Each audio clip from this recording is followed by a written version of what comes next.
Your payment account has been restricted from monetising because of unusual activity అని చెప్పి ఈ మధ్య అయితే ఈ టైప్ ఆఫ్ లైక్ రిస్ట్రిక్షన్ అయితే వస్తుంది. సో ఈ రిస్ట్రిక్షన్ ఎందుకు వస్తుంది అంటే అన్యూజువల్ యాక్టివిటీ పేమెంట్ లో మీరు ఊరికే బ్యాంక్ అకౌంట్ ని చేంజ్ చేసినట్టయితే ఈ ప్రాబ్లం అన్నది రేజ్ అవుతుంది. లైక్ ఒక మంత్ లో ఒక బ్యాంక్ పెడతారు, మళ్ళీ ఏదో ప్రాబ్లం ఉందని చెప్పి ఇంకో బ్యాంక్ అకౌంట్ ని యాడ్ చేస్తారు.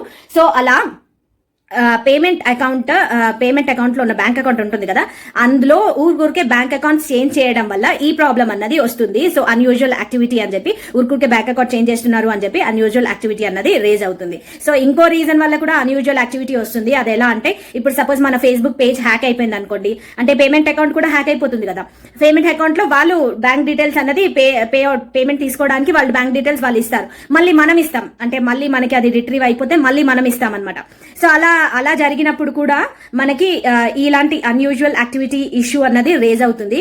సో పేమెంట్ అకౌంట్ హ్యాక్ అయిపోవడం అది పక్కన పెడితే మీరు ఊరికే బ్యాంక్ అకౌంట్ అయితే చేంజ్ చేయకండి. ఒకసారి SBI, ఒకసారి పంజాబ్ నేషనల్ బ్యాంక్ అనుకుంటూ బ్యాంక్ అకౌంట్స్ అనేది చేంజ్ చేస్తూ ఉంటారు. సో అలా చేంజ్ చేయాల్సిన అవసరం లేదు. ఒకటే బ్యాంక్ అకౌంట్ ఫిక్స్ చేసుకొని అందులోనే మనం మనీ తీసుకోవాలి. ఓకే, సో అలా ఊరికే చేంజ్ చేసినా కూడా ప్రాబ్లం అవుతుంది. దాని తర్వాత మళ్ళీ వెరిఫై డాక్యుమెంట్స్ అంటే అది చాలా కొంచెం రిస్కీ ఉంటుంది. మళ్ళీ మనీ అంతా హోల్డ్ లో ఉంటుంది. దెన్ అగైన్ మనం రిట్రీవ్ చేసిన అంటే మనం ప్రాబ్లం అన్నది అన్ని డాక్యుమెంట్స్ అన్ని మళ్ళీ వాళ్ళకి పంపించిన తర్వాత కూడా మళ్ళీ కొన్ని ప్రాబ్లమ్స్ అన్నది రేజ్ అవడం జరుగుతుంది. సో ఇవన్నీ కాకుండా ఉండాలంటే నార్మల్ గా మీరు ఒకటే బ్యాంక్ అకౌంట్ యూజ్ చేసుకుంటూ దానిపైన అమౌంట్ తీసుకోవడం మంచిది. సో అలాంటి ప్రాబ్లం వచ్చిన వాళ్ళు ఎలా అన్నది నేను మళ్ళీ ఇంకో వీడియోలో చెప్తాను. ఎలా ప్రాబ్లం సాల్వ్ అవుతుంది, ఎలా మనకి ఫేస్బుక్ వాళ్ళకి మనం మెసేజ్ పెట్టాలి అన్నది.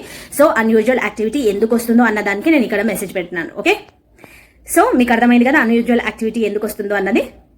సో ఎందుకనమాట ఒక్కొక్క బ్యాంక్ అకౌంట్ చేంజ్ చేయడం వల్ల ఈ ప్రాబ్లం అనేది రేజ్ అవుతుంది. సో అలా చేయకుండా మీరు ఒకటే బ్యాంక్ అకౌంట్ ని మెయింటైన్ చేయండి. Thank you.